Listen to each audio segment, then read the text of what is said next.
Good. That's really you're gonna be sore.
Is everyone already there? We're all set, Mr. Mayor. We're live. Live and unmuted. The hour being 7 p.m. on Monday, October 24th, 2022. I'd like to call to order City of Laconia City Council meeting. Before we go any further, I would ask that we all stand to salute the flag, and I'd ask Councilor Haynes if you would lead us. Allegiance to the flag of the United States of America and to the republic for which it stands, one nation, under God, indivisible, with liberty and justice for all. Thank you, Councilor. We're joined this evening by our recording secretary, City Clerk Katie Gargano, and I'd ask her to please call the roll. Councilor Cheney, Here. Councilor Susie, Here. Councilor Littman, Here. Councilor Lee, Here. Councilor Phelps, Here. Mayor Hosmer. Here, 5 councilors in attendance, and with prior notice, Councilor Hamel will not be joining us. We're also joined this evening with City Manager Kirk Biotti and Finance Director Glenn Smith, as well handling our IT duties. Moving on to agenda item 7, which is acceptance of minutes. Our regular City Council meeting minutes of October 11th, 1992, with no corrections or changes to the clerk. The minutes will be accepted as distributed.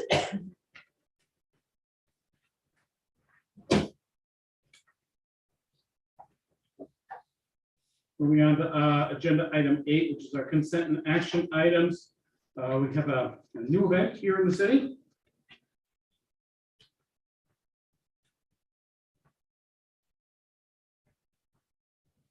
It's not a new event. It's not a new event. We have another one coming up as well, which is not on our agenda quite yet. But anyway. So the 2022 Runaway Pumpkin 5K 5K, 10K road walk and kids fun run will take place on Saturday, October 29th, 2022. This event is done in conjunction with the Pumpkin Festival.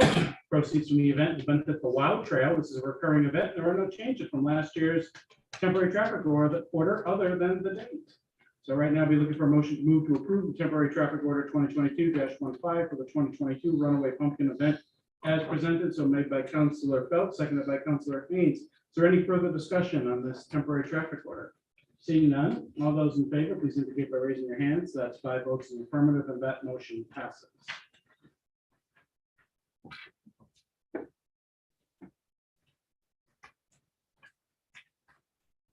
Moving on to agenda item now, which is citizens' comments for matters not on the agenda. I see Gretchen Gandini is joining us for as well, so come right up. One of you. Thank you. Mayor, councilors, I'm Patrick Wood, resident of Ward 1 on Shore Drive. I didn't see on the agenda any place to talk about last week's presentation from the director of the Department of Administrative Services about the state school property. And I do have some comments about that that I would like to at least present to you. And in a way, I think I'm sort of channeling former Councilor Jones on some of these comments. His concerns about the state school property were all well known by all of you. I think there are some things that we need to keep in mind from that presentation. And I know some of you were there at that meeting. Some of you may have watched it online. But the first thing that the commissioner said is that he didn't want to be there because they're still in negotiation. They have not made a final determination on the developer. So whatever information we received was purely speculation. Nothing that we could rely upon or consider to be a commitment on the part of either the state or the developer. The other thing that the commissioner said is the state wants to sell this property with no contingencies. They want to be done with it. They have no plans to provide financing, any part of it, whether it be for the infrastructure or any of the potential development parts of it. They have no plan to assist with any remediation of the hazardous material. What the state wants to do is to wash their hands of this property. And they want to shift the burden for making sure that whatever does happen to the property onto the city of Laconia. Now, your planning director, Mr. Trefethen, did a great job of presenting what it is the city can and cannot do. But we have no idea what's going to happen up there. What we do know is that it's on our shoulders as far as the state is concerned. And I think that's a shame. Because they've had well over 100 years to take care of this property. For the last 40 of it, they've done very little, except for the part that was the prison. And then when that closed, they haven't done anything with that either. So we're left with a beautiful piece of property that has been very poorly maintained. And it's up to us, the citizens of Laconia, to make sure that it's done correctly. I think it's a little unfair. I think it's unfortunate that this is the state's position. And I kind of wish we'd had people more at the bar, as it were, standing up to the state and saying, we need to get your help in this. I know the mayor has done an excellent job of fighting for that. He's tried every single day to do that. But we need to be aware that we have not been promised anything from the state except you're on your own. So, thank you. Thank you, Pat.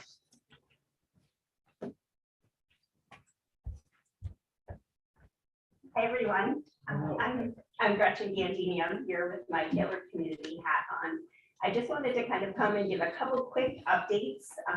we haven't really been here in a while. We've been busy the last few years taking care of our residents, but I wanted to really just sort of reinforce and remind the city residents and all of you that we're wide open again, as far as our Woodside building and all the events that are open to the public that we generally hosted. So I just wanted to kind of reiterate that. Thanks to Bank of New Hampshire, we've had an ongoing music series event, and with donor support from our residents, we've really expanded that. So we're hosting upwards of as many as 3 concerts a week now, always usually on a Monday night, a blues concert, usually sometimes on a Wednesday night and a Saturday classic sort of series event. So I had the privilege to host the one this past Sunday, actually, and it was a great group of musicians that came up from Boston. We had about 15, 20 people from the general public and some of our residents, so upwards of 80 folks there for those concerts. So we just want to kind of remind folks in the city that those are happening, and we'll do our best to really put that in the links and otherwise to get that out. Likewise, our lecture series is back and happening again. We've had some New Hampshire Humanities Council events happening, and we again welcome everyone to join us for those. The third thing about that Woodside building, we've recently just started opening up again to all of our local nonprofits that use that those buildings and those spaces for hosting meetings and otherwise. I know CASA just hosted their meet and greet with their volunteers and Department of DCYF folks. So we host meetings like that, and we're happy to open those to the public. So please just have people reach out to me if they're looking to host a meeting. I know we do some emergency planning meetings and otherwise. So anything, we really want to make it work for anything. We're working on some neat partnerships with 603 United to host some intergenerational stuff with folks. So just keep us posted if there's anything that we can do. We really want to kind of make that happen in the space that we have there. And then the second thing, I just wanted to welcome all of you. We have, as City Manager Biabi knows, we annually host some sort of first responder special event. And this year, it's this Thursday. It's another annual parade where we sort of our residents and staff line the streets, Ledges Drive, and our first responders come through, and one of our residents sponsors a lunch that our dining services crew puts on and hands out. So we're welcoming the public to join us again now this year for that. And any of you that want to join us, but it's at 11 o'clock on Thursday. You were always great to lead the parade, so I'm hoping that new chief can do the job for us. I think we can make sure that, yeah, we can I make sure think that it'll be all right. happens. He's actually, he might be married to our wellness Yeah, director, so yeah. we think we have an in that we'll have him do a good job of that. But anyhow, so you're welcome to join us 11 to 11:30. The lunches and everything we actually hand out right in front of Woodside. But it's a neat event. All of our assisted living residents line the streets as well. So it's kind of fun. So if you'd like to join us and say thanks to our first responders, come on up. And otherwise, anything else, don't hesitate to give me a call. We really want to kind of make sure people know we're back open for business now that we're hopefully back to normal. That's great. So Gretchen, thanks for coming. Thanks for the update. Glad to hear you're back to normal. Yeah, well, whatever that is, but Right. but anyhow, So you would be the point of contact if there's an organization that would like to access the property and use it Yeah. for something. absolutely. And there's a lot of community groups that already meet there. Like there was actually something, the French Club was just highlighted. There are lots of groups that have always historically happened that obviously during COVID weren't happening as much, but there's a woodworkers group, there's quilters groups, different things that use those craft rooms. But we have a movie theater as well that's great for hosting meetings that have big PowerPoint presentations. So we really have, it's sort of, that's my job that I sort of was hired to do, and then everything sort of shut down because of COVID. So we're really trying to flex back open and make sure people know we're there and want to do whatever we can to sort of share that space. So That's great. Give me Could a you, I know many of us probably already have it, but share your contact information with Nancy Brown and the city manager's office, just so she has it at the ready if someone calls and needs the information. Certainly want to make sure it's on the content of the links as well, so someone always Yeah. has a phone number and an email address to reach it. Yep, and if anyone just calls the main line, it's a real person that picks it right up, and they'll know how to find me as well. So it's pretty easy.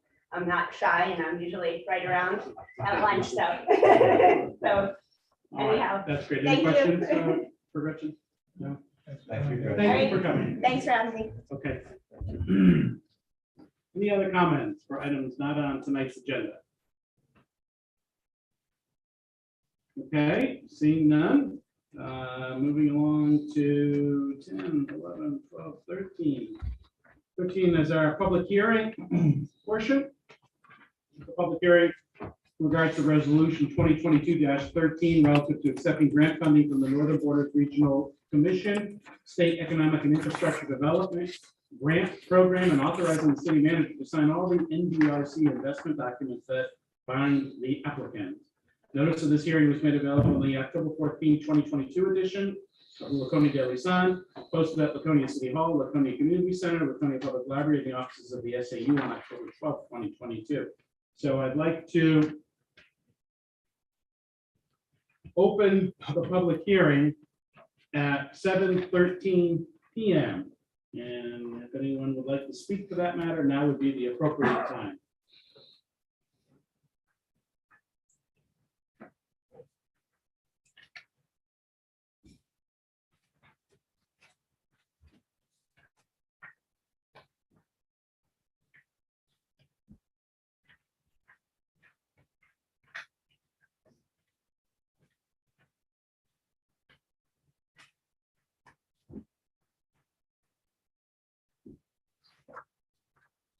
I'd like to, seeing no one has chosen to speak to this matter, I'd like to close the public hearing at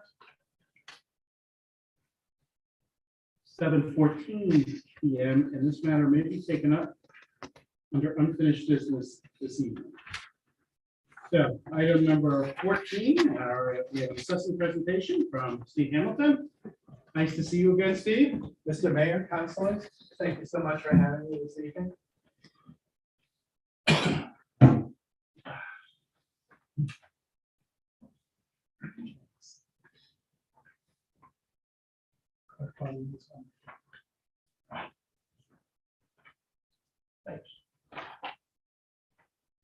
Steve, you have one more for. Thank you.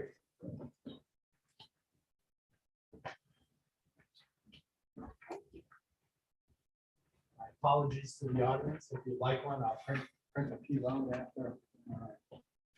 Okay, thank you very much for the time this evening.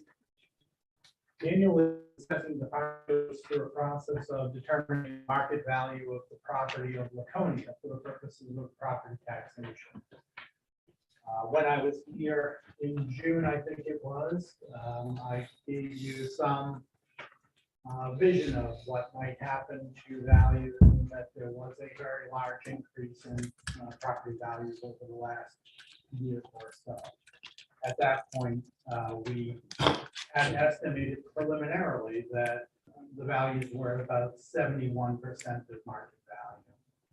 In order to achieve market value, we have to attain a value of between 90 and 110% of value. So tonight I just wanted to review the next steps in the timeline so that the public is aware of the process and how they might be engaged in the process. We want to talk about the results of this revaluation specifically,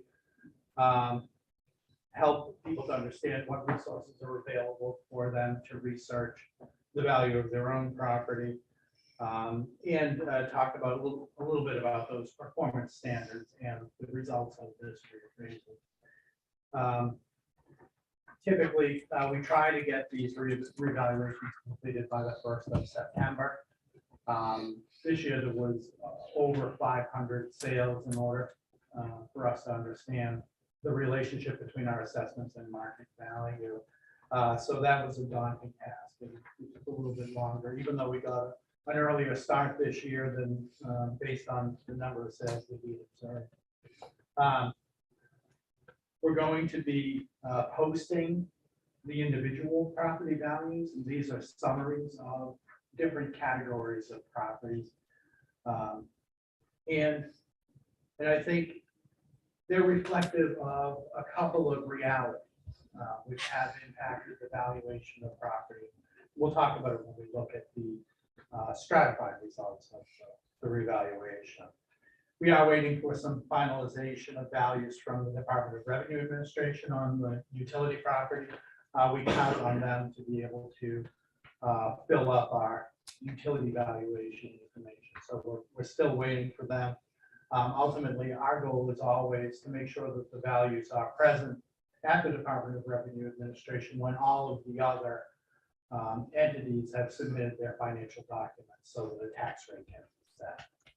These values will have an impact on the tax rate. There is a large increase in valuation, and when there is a large increase in valuation, the tax rate is a simple fraction, the amount of money that has to be raised for the city divided by the value of all of the property. And so when that value all goes up and spending is more or less the same, then the result will be a dramatically lower tax rate. Now, we've seen that play out in a couple of communities so far that have received tax rates, although the Department of Revenue is a little bit behind the processing of the tax rates. So we're looking at being able to report our total values within the next week or so, as soon as the department can provide those utility valuations. So the main objective is to establish market value estimates for all of the property. That's a big challenge. I think we've all seen, if we just look around our neighborhood, even Mrs. Hamilton is surprised when she looks at the Zillow search of our own neighborhood and realizes what properties have been selling for. And the dramatic increase seems to have affected two completely unrelated areas of property. Not areas in terms of geographic, but areas in terms of the market. Because it is the properties that are associated with the water, being able to access the water, or ideally being fronting on one of the lakes. But then also at the more modest end of the housing spectrum with manufactured housing units. A lot of affordable, or what used to be, in my mind, affordable condominium units. Those have been really hit hard by serious demand because of the shortage of housing in New Hampshire. The New Hampshire Housing Finance Authority tells us that the state of New Hampshire is about 20,000 housing units short of being able to meet demand for housing. That impacts every place, every property. And I think that's part of what we see. We pay attention to location, we pay attention to neighborhood, we pay attention to the type of property, the class of property. And if you look at the results where I compare the 2021 values as established, remembering that when I was here in June, I told you that in 2021, we ultimately did not achieve market value. We were only at about 82% because the market had taken off so quickly. Those 2021 values had to be adjusted to resolve a market value estimate. And so for all of the property classes, with the exception of the current use land and conservation land, which is usually very little change from year to year, is up for every category. We don't know what the utility valuation will be. My assumption is that it will be little changed from last year. But these results themselves for the non-utility property reflect a 35% increase in the assessed value of property. And that correlates with the 71% preliminary estimate that we provided to you back in June. And so for all of the categories, but especially for the residential condominiums, there is a significant increase of 44% on those values.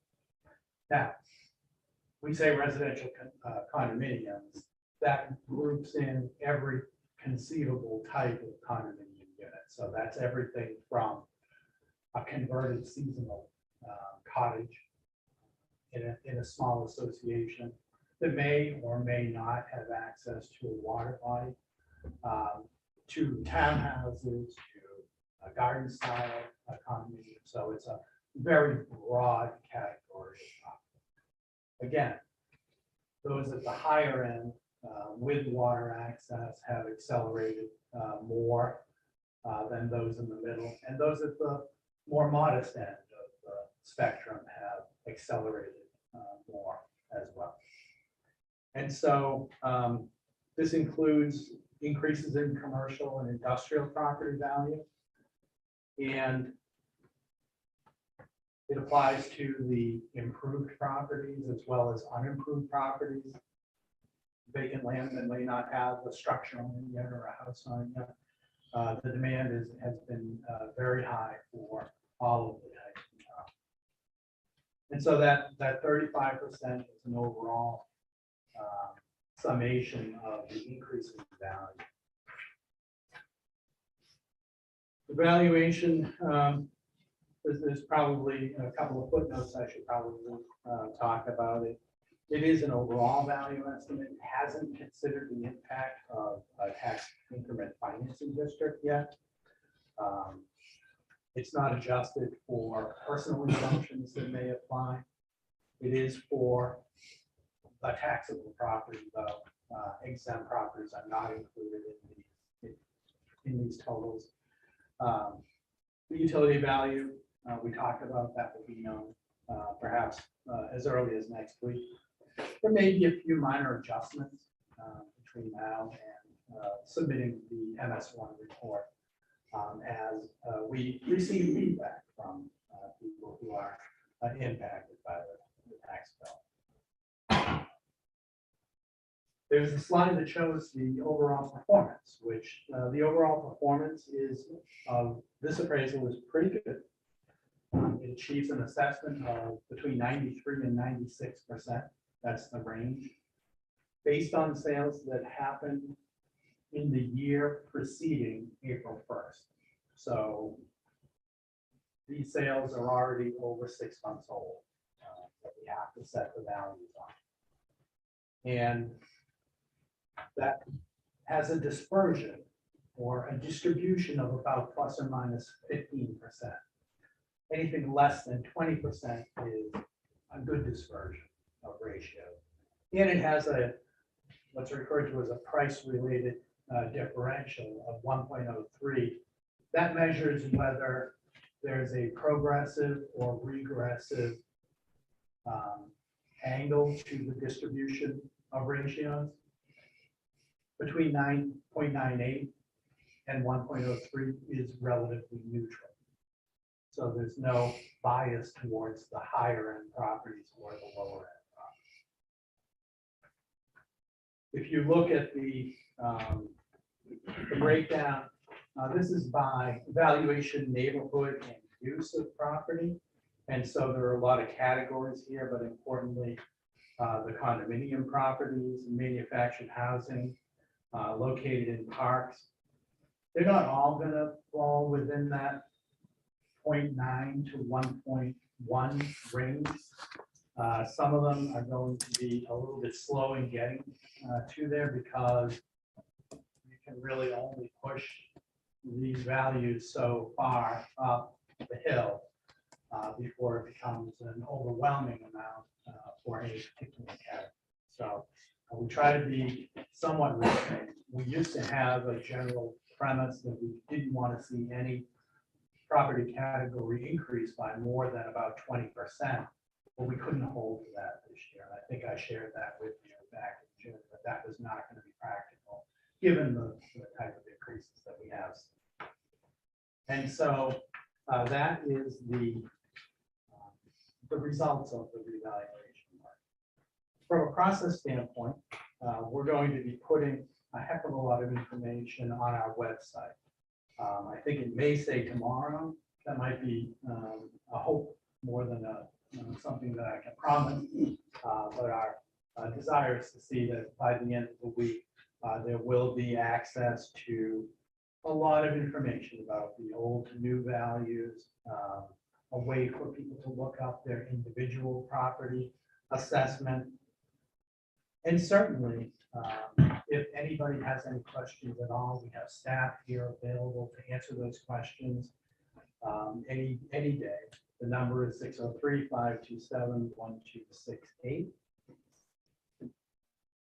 And we're also available in City Hall. If somebody comes in and has a question, we're going to answer it. It's a little bit tricky right now because we don't have a huge area. So the way to get the most immediate answer to any question is probably going to be over the phone. We don't want to see people jammed into a very small lobby for a while. But, you know, if you make a call and want to have a meeting, we'd be happy to set one up. Thank you, Steve. Did you open for some questions? Yes. Council Susan. Very simple. What's your website? Oh, the website is for the city of Laconia. So it will be the assessing department at the city of Laconia. I don't know. Thank you. Any other questions for Steve?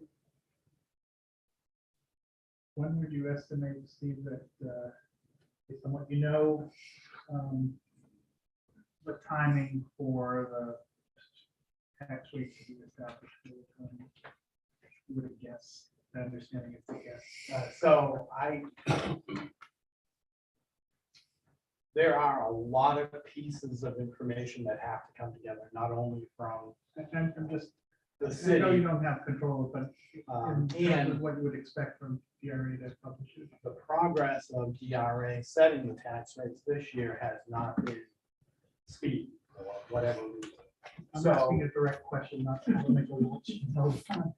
When would you expect in terms of like the end of November, the beginning of December? I would say that it would be within the first week of November, perhaps the second. I think that's a pretty safe. But Glenn may have some more. I'm not looking for a precision guided missile here, just roughly, it's sometime early to mid-November. And I think that would be accurate. Excuse me. So there's two main portions, which is the assessing information, and then also all the financial information that has to come together. Most of that is already in DRA's hands. We get the assessing information in there, and there's always one or two things they're asking for at the last minute, but I think we're still shooting for getting the tax bills and tax rates set out on a normal schedule, which will be at the end of November. Sure. Thank you. Any other questions for Steve? Yeah, Absolutely. Best from the city council as usual, right? I always give her your best and woman's regard. Appreciate the good. Thank you. Thank you all for your attention. Before we go on to item number 15, I have the temporary traffic control order here for the 1A on November 12. How would you like to proceed? That is on the agenda later on in the evening. You did not have a copy of it, so that was just placed for you Okay, guys. I knew You can that. see it. I right. saw it earlier and that's what had me.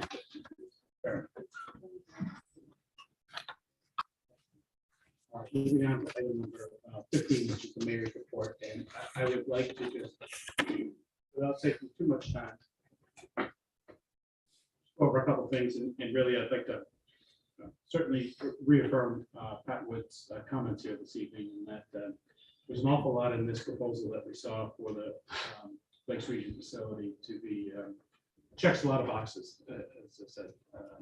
The idea of green space, the idea of housing units. I think at this juncture, there's a lot to be optimistic about there and possibility. But I also think there are a number of concerns with the property that we would like to see addressed, that we have to sort of be attentive to this to make sure that we're in the romance period here with potential buyer, I guess, and we asked for a lot, and apparently they're willing to give a lot, but really ultimately it's about holding whoever buys it accountable and maybe trying to get a we can in a purchase and sale agreement. So certainly as this moves forward over the next few weeks or couple of months, I think it's probably in our best interest to never take our eye off this ball. Just until, so make sure that we get the assurances that we have talked about, make sure that as many as possible are included in the agreement, if not reduced to writing. I think will be really important. But overall, I was really pleased that about this group's interest in the property. And to allay concerns that were made to during the meeting, and I think to the press, I think was maybe getting out a little too far ahead here. I realize this may be an awful lot for the city our size to take on, that being upwards of 2,000 housing units as far as public services are concerned. But I'm also completely confident that if this is done in stages, that we have the ability to scale up as needed. I'm also completely confident that if we are running into challenges here that we do not have the skill set here in City Hall to handle, that we will be working with a developer here who will hopefully be financing consultants that we may need to make sure that all of our citizens here in the city are protected as much as they need to be protected when it comes to public services, public infrastructure, and things of that nature. So we're not overwhelming departments or individuals within City Hall. So there's still an awful lot here to be done, and just hope that I know we all will, but keep our eye on what's happening here. Secondly, during the last city council meeting, we were, I believe, all here for the report from Walker Consultants in regards to the downtown parking study. And I think it raises some issues that we need to take into consideration as we think about the long-term plans and the dollars necessary for the renovation of our parking garage. I think the estimate that we have right now is somewhere around $8 million for a full renovation. That gives us the needs, probably not all the wants. We've had to maybe take a couple of things off the list of things that we might have wanted to have. But one of my concerns is this $8 million, I'm fearful that it could turn into $10 million as the project moves forward. And as I think all of you know, and I've always been concerned about the location of this parking garage. I don't think it's in the best location for the development of the downtown area. It's a utilitarian structure that isn't particularly welcoming as far as I'm concerned. And now we've got a traffic or a parking report that indicates by 2027, if we have 100% occupancy of the businesses downtown, all of the businesses downtown,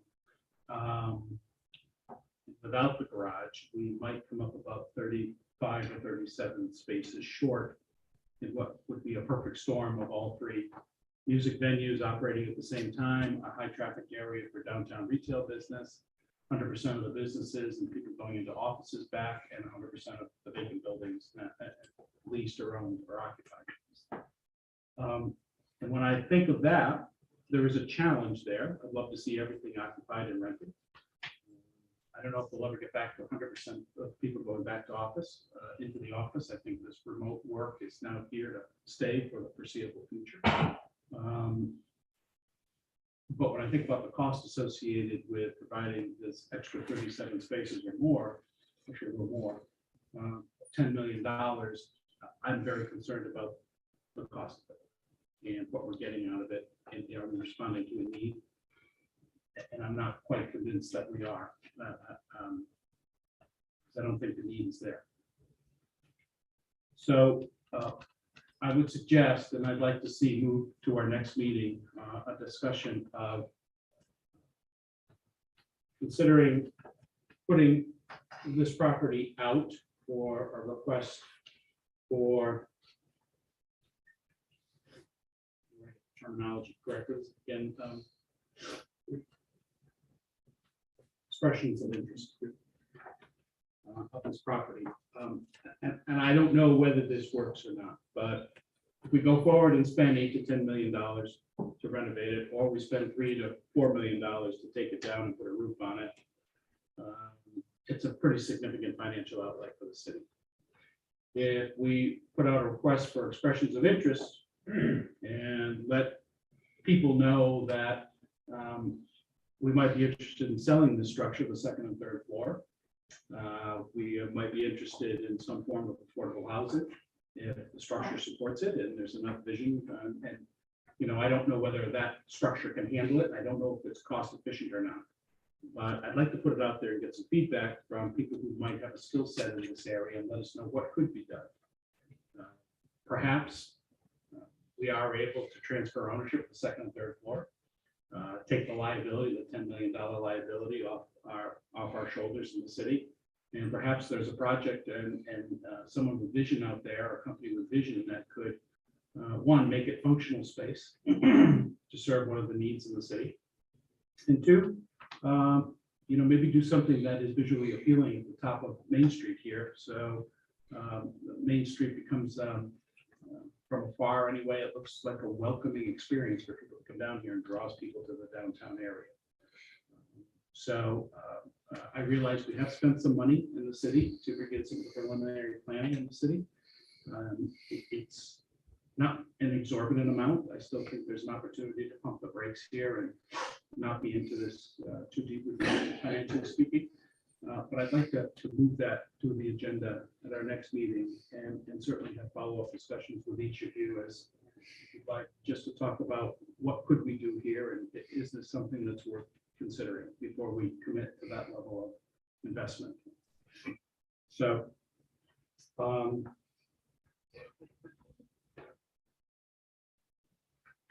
leave that where it's at right now. And finally, we've got the Pumpkin Festival this week. From what I understand, there are no vendor spaces available, which to me sounds like, and did you get applications for vendors in the city? Do you know? No, I have not seen them Okay. myself, yeah. Okay, so nonetheless, it looks as if it's setting up well. It looks like there's some pre-staging going on around the city. So, excuse me. That's fine. Thank you. So hopefully that people come to the city of Laconia and enjoy our pumpkin festival this week. And once again, in anticipation of, I know the city's going to do a great job. So thank you, Wes and Matt and Tim. What's your new fire chief? As we get ready for this. So with that said, I'll be happy to move along to council comments.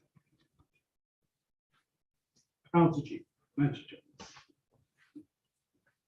I would, if permitted, like to announce that the Public Safety Committee will be meeting at 6:30 p.m. on Monday, the 21st of November, to discuss Elm Street school traffic issues, whatever.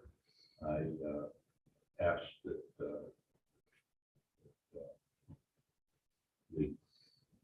city manager have the public works director bring us some schematics of that area, and the police chief also can update. That's okay.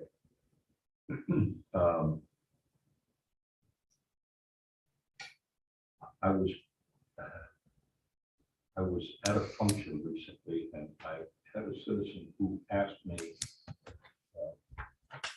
to go down the list of the committee reports and to explain to her what we were meeting about the use of public property for nonprofit entities and naming privileges to public areas and procedural review of grants. A, I couldn't explain any of those, but B, I have no idea how long they've been on the list. And maybe we ought to try to get some of these things cleaned up and off the list. And that holds true as well for future agenda items. With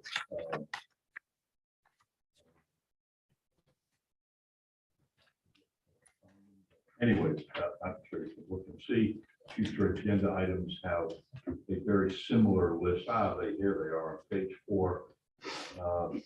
Master plan, milfoil treatment, sewer and water master plan, single stream recycling. Some of these we're taking care of. Some of these we probably ought to take care of. And some we ought to get off this list and make a little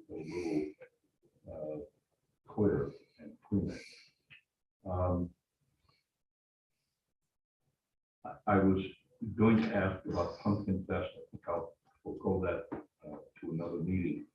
But my final question or comment is, I wonder if it would be possible, Mr. Mayor, to instruct the manager to set up some training for department heads and committee chairmen or whatever for to review 91A requirements. I've attended a couple of different agency meetings where the 91A is very cavalierly. We're going into the executive session, everybody leave. And when they get done, you go back in and they don't take up that they're coming out or anything. I just, along with the election things that I think we were encouraged to make sure we did some training about it, occurred to me that 91A might be a good place for us to talk to boards, commissions, and committees and departments about holding meetings and going to executive session without any of the proper explanation of why you're going in, no definition of how long the minutes are going to, the minutes are going to be kept. A couple of cases, minutes weren't kept. And finally, that, set a specific time to come out of 91, publish the 91A minutes. So I just thought it would be good for the city. The manager could set up a training program to review or to share with department heads and commissions and boards the requirements of 91A. And with that, Mr. Mayor, I'll move the forward. I think you got a couple of good discussion points there. Perhaps that's something, I was always impressed with Scott Myers and his handle of 91A issues and going in and going out when he was in here. So perhaps you can tap him to either lead the training or put the training together somehow. And I don't take care of who does it, but he certainly I thought was an expert in that area. Great idea. Good, we can work on that. Okay. And second of all, I think the idea of cleaning up our agenda is a great idea. Councilor Cheney, I'd like to assign that to the Government Operations and Ordinances Committee. Oh, geez. Tell me I'm not on. Yeah, you're right. My wife told me to shut up. We'll set a meeting up. Put them under control. Keep them under control. Not in my word. Okay. All right, thank you. Thank you. My wife told me to be quiet. She's always been smarter than me. If I can make one last comment, I'm somewhat taken aback by this attorney channeling with another attorney, not with me, not with Tony, but with another attorney. How does that happen? And on top of that, how can you sit there and ask questions about how can the state of New Hampshire do this to the city of Laconia? That's all they do down there. Exactly. I'm sorry. Mayor, I would just like to make clear, Director Whitman does not say that to us. Take a broad brush, but I would like to. fair enough. That's cool. All right, go right ahead. Councilor Susan, did you have any input this evening? Just one, and I direct this to the city manager, but Councilor Cheney could ask, could answer that would be fine. Just staffing at the police department, where are we? The only reason Down I'm one. I know they're not full. Councilor G just said down one, but I knew they were getting close.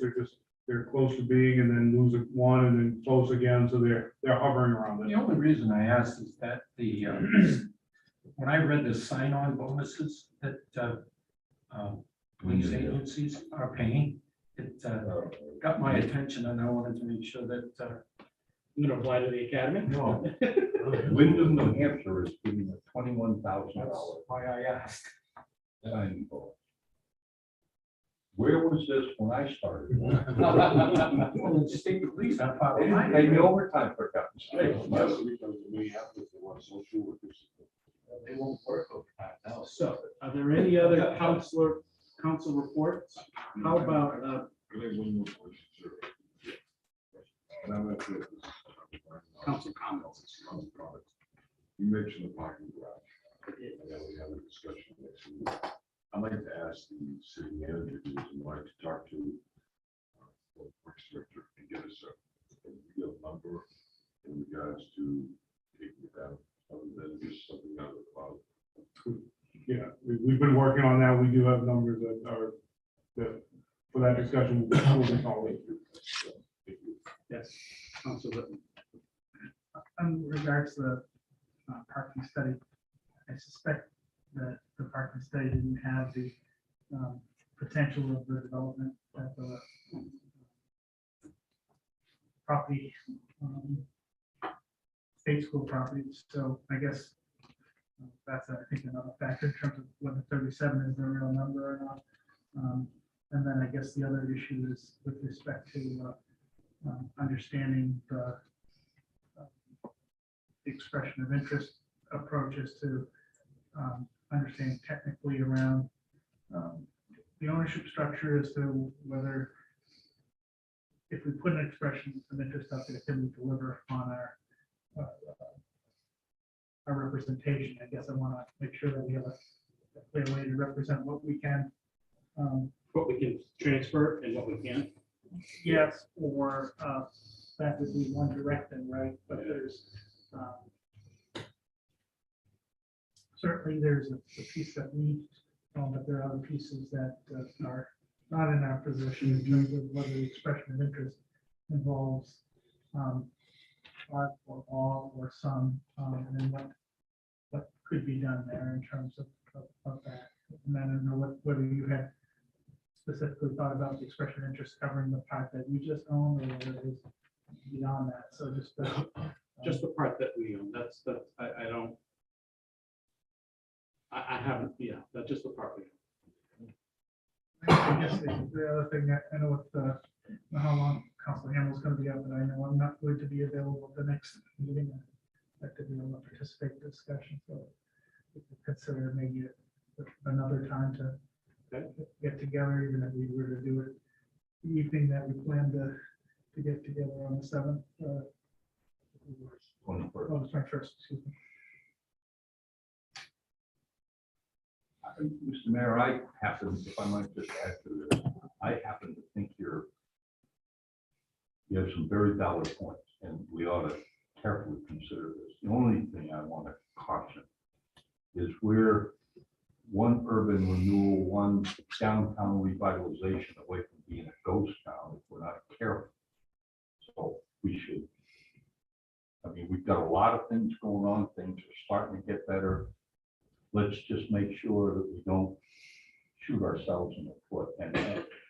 And that doesn't mean we have to save that parking garage. I think it's, everything you said is valid. But let's not keep ourselves moving in other places. We might be able, like behind the church or other places, where we might be able to solve that problem something. In the course of all this discussion, like I said, I worry we do things and then nobody here was involved in any of it, but I was here for some of it back decades ago, and we did wonderful things that at least at that time damn near destroyed the downtown. I don't want to do that again. Thank you. Just one other factor is just what we need to do in the short run to buy ourselves some time to work through a process that we described in terms of the repairs. I know that we do repairs every year to maintain structural integrity, but if we're talking about something that's going to go on for a longer period of time, there's, I think, some additional investments for safety reasons that need to be made potentially. to have that information. Yep, we have those numbers, and we're glad to have it as a discussion as well. So let's schedule it for the 21st. That's Thanksgiving week. 14th and 28th. Just took that. We have a 6:30 meeting. At 6:30, but we have a council. The challenge for me on that week is I think we're both the same. you're not I'm traveling. not traveling that. No, I understand. I can work it out.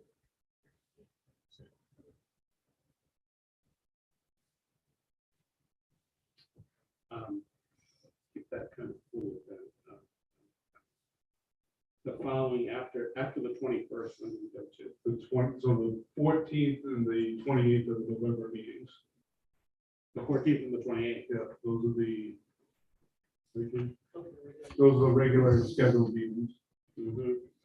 And if we were gonna do something else around the 21st, we just have to do it as a special meeting. We can certainly accommodate, but It's gonna be tough for me to do on the 21st. So it's up to you guys. sort of the 28th. 28th, So you be here for the 28th. we'll get that on the agenda for the 28th. Thank you. Any other council comments? How about committee reports and or liaison reports? All right, seeing none, we move on to agenda item number 19, citizens request for comment and comments. Agenda item you'd like to speak to now would be the appropriate time.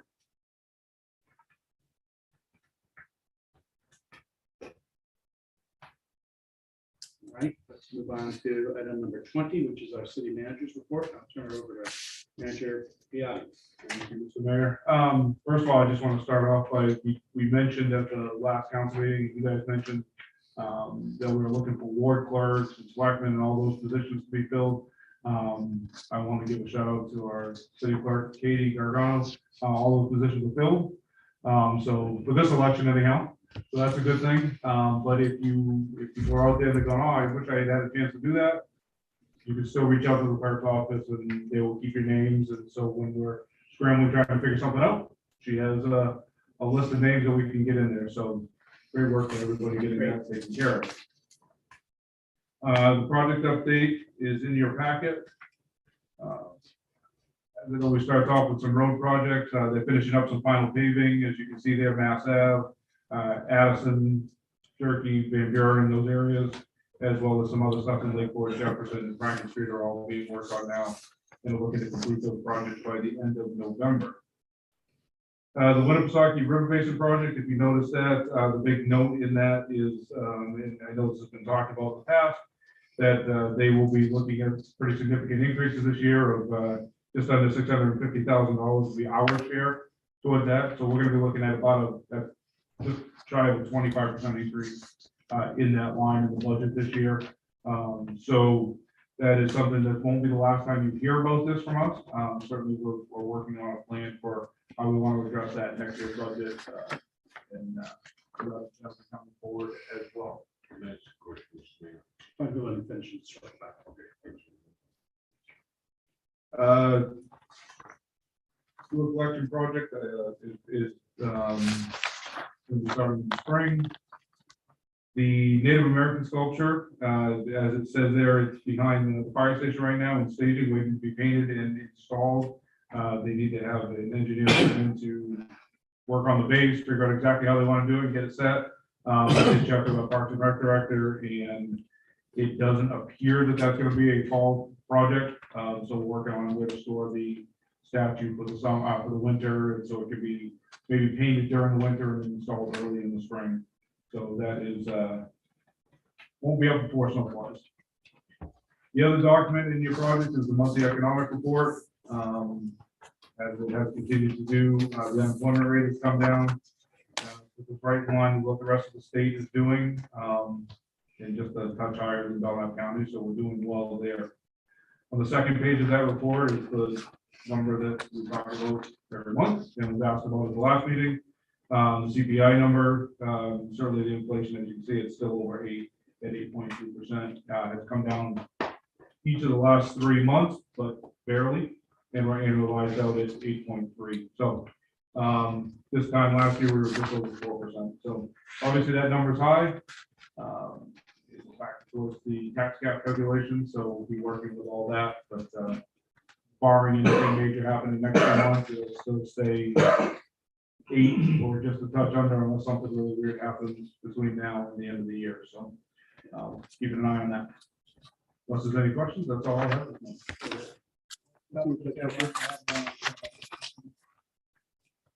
Probably more for, I didn't know if I was on here. This is how I was. I'm guessing this is gonna be. The wood soccer basis. Yes. Okay, I know Laconia's always had a higher here. Yep. Okay, but I think you worked on something with your side here. Where are we at now? It is, but I'm gonna talk two pieces to it, okay? For right now, the increase is based off of admin, O&M, and debt service. So that's where that's coming in. That's the whole package. Say there's all three pieces, about 24% for us. The piece that you're talking about is the portion where for just the O&M, operations maintenance, it was adjustment based off of flow. That portion was about a 2% reduction. It drops us around 150 to 200,000, but it's phased in over 3 years. So we will see a reduction from it, but we will not see it in one big lump sum. So we will get better information as time goes on, but we're probably looking someplace in the neighborhood of about 630 to 650 increase. Okay, one more question. Is there a, like, we have a city council here to oversee budget and stuff like that? What is the makeup of that operation as far as somebody overseeing? We are, the Windows-Sucker River Basin is only an advisory board. And really, our authority just deals with the capital improvement program. That's where we put a statement in whether we support it or don't support it. And it goes to the governor before it goes to the governor executive council for a project approval. We are briefed on the budget, but we have no say on the budget. So it's pretty much a rubber stamp. They have to go through their gates. In other words, it goes up to the governor and it goes to the legislature. The biggest problem that they have right now, the same thing every homeowner and everybody else is facing, is energy costs are going. They're 24/7 operations. They're paying probably, I'll just put the electrical bill is going to be someplace around $1 million for this year. Never mind what happens, for the new fiscal year, because it's going up. Heating costs also impact them because they have to keep the bugs and gases that operate that to a certain temperature. So they have a significant heating cost. Plus, all the sludge that comes out has to be hauled to a site that processes it because of the PFAS content. So the hauling cost and the cost of that firm is going up. So there's a lot of costs that they're experiencing that's going to be passed on to all the municipalities. But the other, in the overall, we do ratios based upon population. No, it's based off of flow. Thank you. My questions are along the same line. I guess we would like a more detailed presentation of that and maybe invite the people that are in charge of preparing that budget to come in. We can ask, but, They will come. We just have to ask our executive counselor to ask them to come. and that's maybe probably what we'll take in this case. Seems like it's open. Fair enough. Yeah. Okay. See that if they have energy costs or. Okay, so, any questions on the city manager's report? Terrific. So let's move on to new business under item 21A, which is a request from Weir's Beach Pedal Boats to run a pedal boat business using the city docks and space on the boardwalk in Weir's Beach. Kirk, would you like to just, I know Scott had started to work on this, Sure. but briefly give us a. Yeah, this was a project that was started again by the Carries under Scott. He had met with Scott and met with Council Chief to discuss this about using dock space for this boat venture for these rides. It did go somehow, the Weirs Action Committee, who were in support of the project. Not sure how it got to them to do this They're or in not. support of it, It are not. are not? So it, again, it comes here for all this, but I'm just giving you the background of it, that it went there. So Mr. Carey came back, spoke to me. He has, you have the plans in front of you and, would like to discuss the possibility of using dock space, at the rear docks of the project. Was there any specific reason the Weirs Action Committee? Coach G? Well, first, let me take blame if that's what it is for the Rears Action Committee discussing it. I brought it up. The opposition was about someone else had paddle boats, not paddle boats, like canoes, boards. That's what I'm trying to think of. And that they claimed was dangerous and this could be the same sort of thing. I don't have to agree with that. And I don't agree with the vote that was taken. Their concern, I think, was some people expressed safety concerns. That was the main thing that I recall being brought up, that these paddle boats would get out there, get in trouble and whatever. My recollection is these folks provided equipment to recover anybody who got into trouble, got fallen sideways or whatever. So I'm not sure that was as big problem as some of the folks at the action committee suggested. I wouldn't tell you that this was a groundswell of opposition. I go to the Weirs Action Committee meetings. Generally, I didn't go to the last one, but I generally go to their meetings. I've seen their actions on that, and I didn't see this as something that was a groundswell of opposition. Just they did take a vote. It was a negative vote to this project, but from my perspective, having worked with Scott and the folks who are proposing it, I think it was a well thought out project, and I think they ought to be given an opportunity to try it. If these problems pop up, then that's something else, but I think from my perspective, we ought to give it a chance. Council Lippman.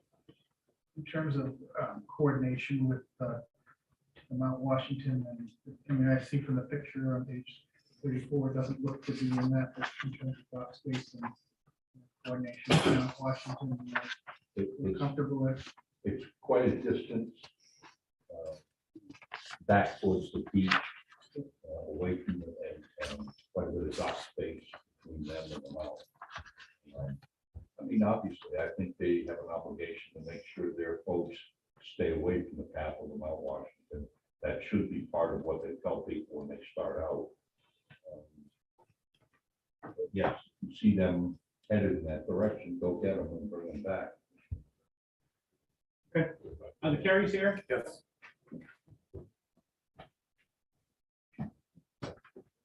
Hi. I just have no. Bring them back. Great, thank you. Thank you.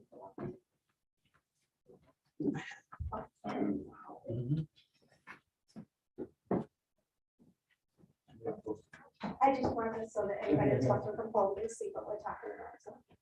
But, they'll realize it's not just. So you can typical get close to chemicals, the that mic. it's- Closer to the mic there. I know I'm quiet and short. So pretty much, we're Diane Charles Carey, we live at 14 Maple Street in West Virginia. And we moved here about 2 years ago and used to vacation up at the West Beach area and loved its charm and kind of installed it everybody. And wondered how we can enhance the. Yeah, on the packets, right? Yeah. So the area we wanted to use for a small boat was in under the bridge there. So no motor boat to be able to get to that area. Bigger boats will not fit. Closer to the mic. Speak right into it. The bigger boats will not get under the bridge. They're too tall. We already measured it. Down, the water so low, they might, but I'm not sure the water will ever. But for the bigger boats, they hold 5 people. And we wanted to use that back space, which is shallow also, so most motorboats won't go back there. Some jet skis do, because they don't have the propellers. But the boats, we don't have one at a time, would be all going on at the same time, so it would be a big rush. So again, we wouldn't have all those people at the dock at the same time, so that was a concern. If you answer the concern about the amount, you're correct. We, first of all, would work with them and not, send somebody off at the same time they're coming in. But we would ask people to stay within that area behind the docks and in front of the beach area with the paddle boats to keep them safe and away from the big wakes that some of the boat traffic causes. So how, maybe I could just walk you through a couple of questions here. How many paddle boats do you anticipate? We would take in 6 of the bigger boats, two of each theme. There's 2 draggers, 2 swans, 2 ducks, and 10 of the small kiddie boats that use with their arms. And they would stay in the They shallow would stay water in the without access to the Yes. larger lake. Okay, so and up to 5 people per boat, For the large boat, yes. the large boats, and how many would go out at a time? Would all 6 maybe go out at a time? Yes, but it would be, there's 45-minute time slot, so they wouldn't all be going on at the same time. Right. That would be- You That know, would be some overlap, all right? at the same time, Yes. yeah. And just want to go over some of the stuff you put in your letter, which I thought was excellent.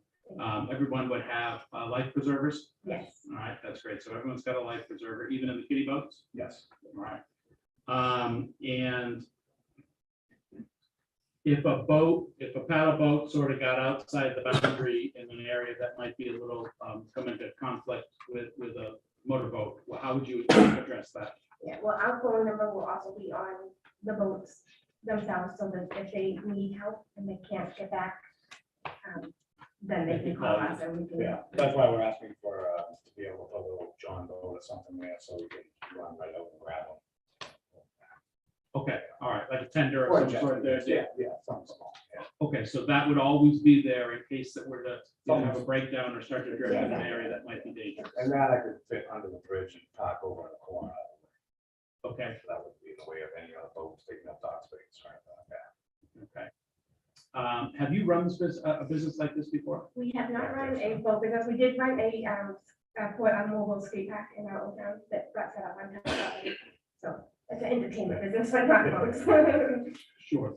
And the idea of selling tickets, you put something in there about time stamping tickets to make sure you can sort of modulate the flow of people on the boardwalk and making their way Exactly, down.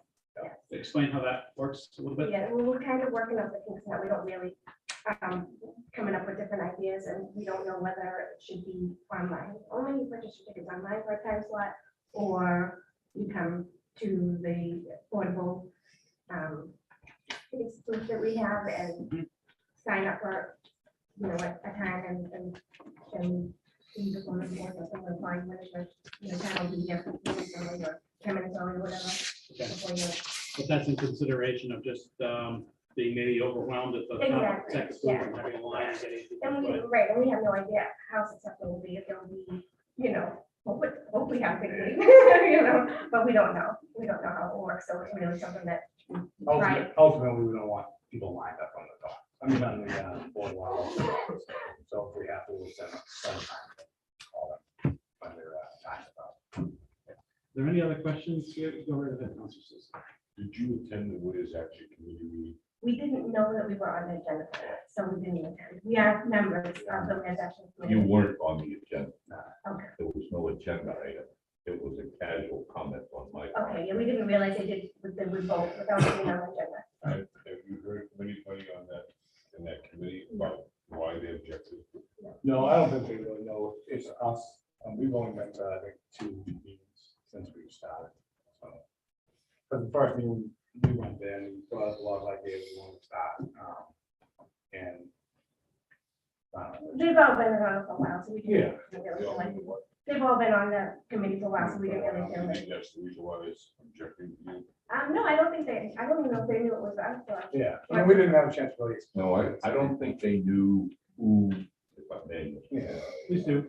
I don't think they knew who it was that was, Right, like I said, I made the comment. And right, and we certainly would have liked to bring it to. shame on me for not thinking of that when I brought it up. But I would also say to you that you don't want them to hear about it afterwards and make a big stink about Yeah. it. You know, we didn't have any opportunity to make it. We didn't actually know that they voted on things like that, to be honest with you. We thought it was just presented here and that was the only reason. No, it was not presented here, it was discussed at their meeting. And Insurance? a quick vote was taken. I don't know if everybody voted. I mean, they could have thought it was a big company coming in, you know. You can see something we're not a like big that. corporate business with this. I'm a Boston school teacher. I'm a accommodating provider. and Yeah. that's what We we're don't want big businesses or anything. So what I'd like to do, to give the feedback from all of you is, you know, it seems like this, why don't we move this to a public hearing? You know, I think that's important, right? I mean, obviously, there's been some concern about it. Let's give them an opportunity to come up and express their concerns and see if we can figure out, maybe we can do workarounds, their concerns. And address them. I don't know what the next step after that would be, you know, leasing this portion of the dock, and what does that look like as far as? The lease would require a public hearing as well, so. Yeah. um, I Yeah, think we should combine. we certainly could. And certainly trying to figure out what the, how we set the price to lease this portion out as well. So, you know, if we can combine that, it looks like it's 12 to 20 weeks to get your boats in. Right, so we would want You're to gonna do that, you would do that if and when the city signed off on it, said it was good to go, not before, so I think it's better if we probably try to push this right along and give people an opportunity to speak if they've got concerns. Yeah, we can Give set this up. ourselves an opportunity to address those concerns along with these folks, carries. And then also give them time to order if we get to that point where we have a lease in place and they need the product. Okay. I think it's a really great idea. Thank you. Yeah, I think it's really good. So, maybe, but I mean, Family, it's exactly. fairly good. Family So, time. thanks for your initiative to come here and to think about doing something like this. I think it's great. So you may be kicking around for the next couple of meetings with us here Okay. as we work through this, but I'm glad that you're gonna be here and be. Awesome. Thank you. We appreciate it. Thank you. Okay, thank you.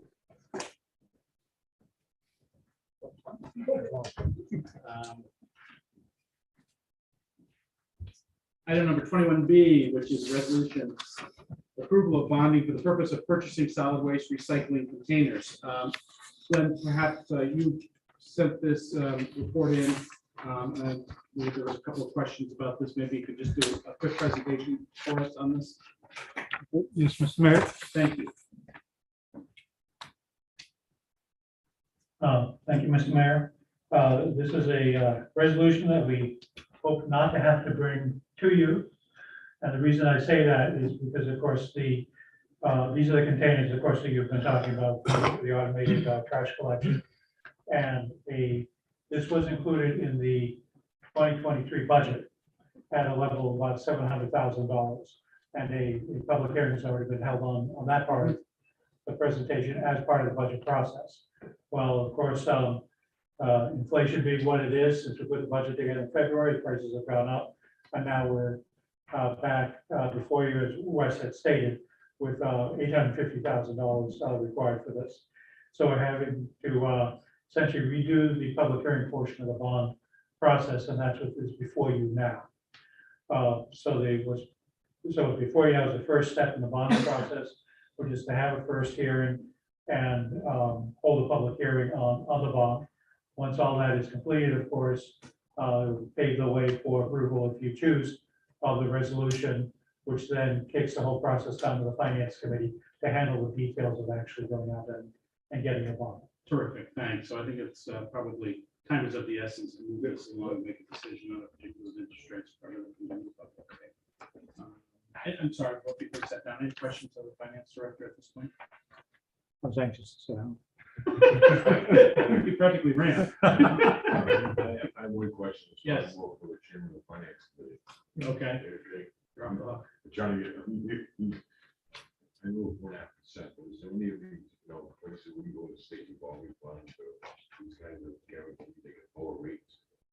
that's whether we also combine it with something else that we're contemplating to finance. I mean, those are discussions we'll have with the administration to figure out what our options are. There is a release coming up from the municipal bond bank, which twice a year puts out combined bonds for many municipalities. That is coming up in January of this year. We're preparing an application in anticipation of this, which just leaves that option open to actually go through the bond bank also. Thank you. Thank you. So we have a series of three motions. First one here is looking for a motion to waive the reading of this resolution in its entirety, to read by title only, so made by Councilor Cheney, second by Councilor Haynes. Any further discussion? Seeing none, all those in favor, please indicate by raising your hands. It's 5 votes in the affirmative, that motion passes. The second motion, to move to approve the first reading of resolution 2022-14, a resolution relative to authorizing the city manager to take any actions necessary to issue bonds for the purpose of purchasing solid waste and recycling containers. Second by Councilor Susie. Any further discussion? Seeing none, all those in favor, please indicate by raising your hands. It's 5 votes in the affirmative, the motion passes. Finally, we're looking to move to schedule a public hearing for resolution 2022-14 during the regular meeting of the Laconia City Council on November 14th, 2022. So made by Councilor Phelps, seconded by Councilor Cheney. Is there any further discussion? Seeing none, all those in favor, please indicate by raising your hands. It's 5 votes in the affirmative, and that motion passes. Back up on one item. Mayor, in terms of the public hearing for the Casey's, we have Carrie Park, sorry. We need to take a specific action to get that on. Why don't we? And Yeah, we don't need it. We don't need it. yeah. So right now, we're looking for a motion to schedule a public hearing in regards to the Weirs Beach pedal boats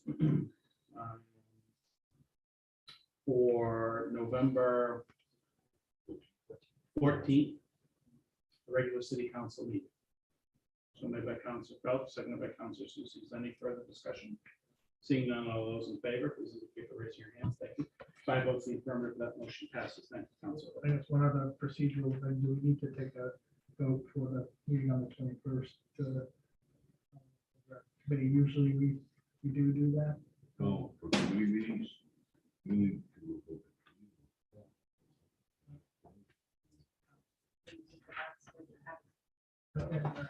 Sometimes we do take votes on it, so I'm okay if you're good with it. I'm okay. Just want to make sure. Okay. Well, it has to be advertised. Right, we'll. Yeah. All that. Under item 21C, we're looking for temporary traffic order 2022-14, the max 1K to benefit the Gagnon family. Approval of temporary traffic order 2022-14 for the max 1K to benefit the Gagnon family is being requested. The event is scheduled for November 12th, 2022 in downtown Laconia, beginning at 10 a.m. Proceeds of the event will be going directly to the Gagnon family, whose 10-year-old son, Max, was recently diagnosed with the second time with acute lymphoblastic leukemia. Mayor, if we could just throw a note in on that. So the organizers just came and met with us the other day, so we're kind of speeding this up. We're doing it backwards. Normally we go to special events and then do you. Special events will hear this. You're not going to meet before the run. They will. So if there's anything that comes up at special events they don't anticipate, I can administratively approve it. Well, I think the only, thank you. Oh, I was just gonna say, one other thing is they are looking to waive fees. Okay. That was not included in that. All right, I'll be looking to waive fees. So what I think with the proposed motion should be contingent upon approval from the special events committee, right? So a little out of order here. Yeah, but I that's think we fine. can do it. All right. So right now I'll be looking for a motion to approve temporary traffic order 2022-14 contingent upon approval by the special events committee. We're going to be waiving fees for the max 1K. So made by Councilor Cheney, seconded by Councilor Haynes. Any further discussion?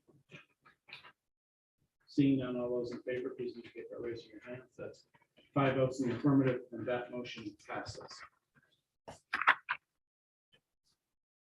Item number 22, which is unfinished business, the second reading of resolution 2022-13 relative to accepting grant funding from the Northern Borders Regional Commission State Economic and Infrastructure Development Grant Program and authorizing the city manager to sign all NDRC investment documents. So that bind the applicant. Kirk, would you walk us through this, or Wes, whichever one is more comfortable? Yeah, no, I think we can, this is a betterment, the grant that's gonna better, the corner where Union Avenue is gonna be Elm Street. Similar in the area where the log trail is, it's looking at doing some, benches and bike lanes and green space and sort of, really to beautify that and make it more user friendly, for all of our residents going through. This is a grant that requires a $225,000 match on behalf of the applicant, which is us. And so that's what we're looking for you today, just to approve us to do that. We do have $100,000 secured towards it already, so as we move this forward, and I know we discussed some different options last week, we're still working through some of those for the final 125,000. Okay, so this is specifically for the Lakeport intersection at Elm Street and Union Avenue. Yes. It is some work will be done on the Wild Trail, which will connect to Elm Street. We'll also, not going to redesign, but it's going to renovate, refurbish, redo a portion of that directly at the corner of Union and Elm. No street work is going to be done with this, correct? Correct. The future projects are looking at, but not for this project that's going on here. Okay, so it's an increased, it's a beautification certainly of that area. We've received a federal grant, but it's the Wild Trail that received it. Wild Trail received the federal grant. Is that right, through MDRC? Yeah, it's we're the managers of The that managers grant. of it, yeah, all right. So if I'm just to be clear on this, the manager, we have to match that grant. The grant is for $225,000. The city is going to match that grant. We received a $100,000 commitment from the county delegation. Yes. Correct. As part of ARPA funding. Yep. So that leaves us. Going to the Wild Trail and then Wild Group, and then they will be funding it with us for that piece of it. Yeah. Okay. So it's earmarked for us. Our goal, and how long do we have to get the next $125,000? My understanding is as work gets going and as the project is moving forward. Any sense of the time frame on this? Not really, no. We're still, we Next haven't- summer, hopefully. Yeah, I mean, it won't be soon, it'll be next spring into summer. Council Whitman. We vote to approve this contingent on the financing, the remainder of the financing being come back to the council for. I think that's wise. Yeah, I think, so we could approve this, but I think it's good to contingent, but we don't know. So we can accept the grant and then I'll bring back to you what the funding sources that I've come up with for. Yeah, that's fine. I think that's good. We just want to be able to sign off on acceptance and then I can bring that back to you. So right now, I'll be looking for a motion to move to waive the reading of this resolution in its entirety and read by title only. So made by Councilor Susie, seconded by Councilor Felch. Is there any further discussion? Seeing none, all those in favor, please indicate by voting in the affirmative. That motion passes. Looking for our second motion here to move the second reading of resolution 2022-13. The resolution authorizing acceptance of grant funding and authorizing the city manager to sign all NDRC investment documents that bind the city in the terms and conditions of the grant. So made by Councilor Phelps, seconded by Councilor Susie. Is there any further discussion? Seeing none. All those in favor of this motion, please indicate by raising your hands. That's 5 votes in the affirmative. So if we look at the next motion, I think we need a little bit of an edit, some contingency we want to build into this. Looking for a motion to approve resolution 2022-13, contingent upon the city manager determining the source of the $125,000 match, and reviewing it with the city council. Do you want the acceptance to be approved and then the funding to be supported through you, so that way we can, then you guys supported the application, or? I want to make it so we can support the application, but I don't want to get so far ahead of us that all of a sudden we're. I guess the council wants some sunlight before we approve the balance of how that's going to fund. Does that affect us being able to accept those funds? I would have to look where it's not, you're not really accepting it, if it's contingency, so I would have to look at the terminology around it. I think you represented on a private call, not private, the one-on-one conversation that company you come up with 125,000. I think the council just wants to have, before you firm what that is, we'd like some light to that. No, understood. I'm just thinking, I know we're, we're thinking, do you want to accept the ability to do it and then, I think we're on a timeline. yeah, so I just want to make sure we accept that if you get the jury, accept it to, and then you can approve where it comes from, once I present to you where the money's coming from. I want to make sure we get it, but I just want to. Yeah, I think we have to accept that the council wants to know where the extra money is coming from.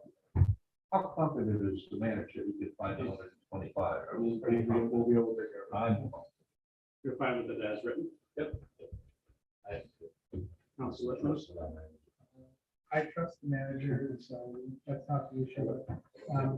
If the council's, I understand the council wants to go ahead with just as it, so. Councilman Whitman, I have no objection with this reporting back to us. I worry that if we don't, I don't want to jeopardize it, so. Yeah. Nobody does. thank you. So right now, I'd be looking for a motion to move to approve resolution 2022-13 as presented, to authorize acceptance of grant funding and authorize the city manager to sign all NDRC investment documents. So made by Councilor Cheney, seconded by Councilor Susie. Any further discussion on the matter? Seeing none, all those in favor, please indicate by raising your hands. That's 5 votes in the affirmative, and that motion passes with a specific instruction to keep the press. We'll do that. Yeah, absolutely. Okay. Conclude our formal agenda, 91A. For a non-public session, I'd like to adjourn this meeting at 8:29 PM. Thank you all very much. Glenn, thank you. Katie, thank you.